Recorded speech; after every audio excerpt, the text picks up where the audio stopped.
हाल ही में ठाकरे ब्रदर्स राज ठाकरे और उद्धव ठाकरे एक साथ आ गए हैं। 20 साल बाद साथ दिखाई पड़े हैं। इससे पहले एक मंच पर नजर तो आए थे, लेकिन औपचारिक ऐलान अब हुआ कि अब हम साथ हैं। और शायद ये भी कहते दिखाई पड़े कि बाल ठाकरे भी शायद यही चाहते होंगे। अब इस तरीके की कहानी जब सामने आती है तो निश्चित तौर पर चर्चा का विषय बनता है कि क्या ये राजनीतिक मजबूरी थी, अस्तित्व की लड़ाई थी या कुछ और।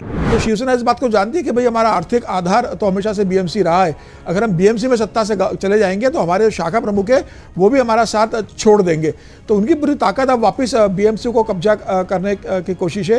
लेकिन इस बार उनके लिए चुनौती बहुत बड़ी है। भारतीय जनता पार्टी बहुत बड़ी बन चुकी है पूरे महाराष्ट्र के अंदर। तो दो हारे हुए भाइयों ने वापस साथ आए।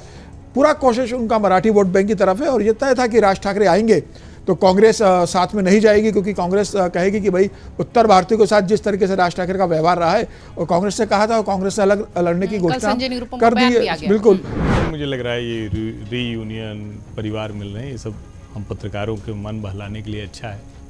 उनके लिए भी मन बहलाने भर का ही है। ये आप इसको समझिए, ये मन बहलाने जैसा ही है।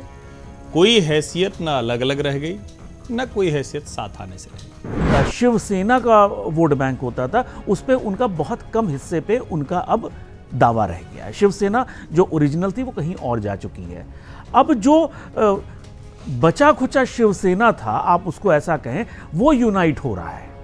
कांग्रेस के साथ जाने के बाद अगर उद्धव ठाकरे सोच रहे होंगे कि उनके पास शिवसेना का वोटर बचा रहेगा तो ये उनकी सबसे बड़ी गलती थी।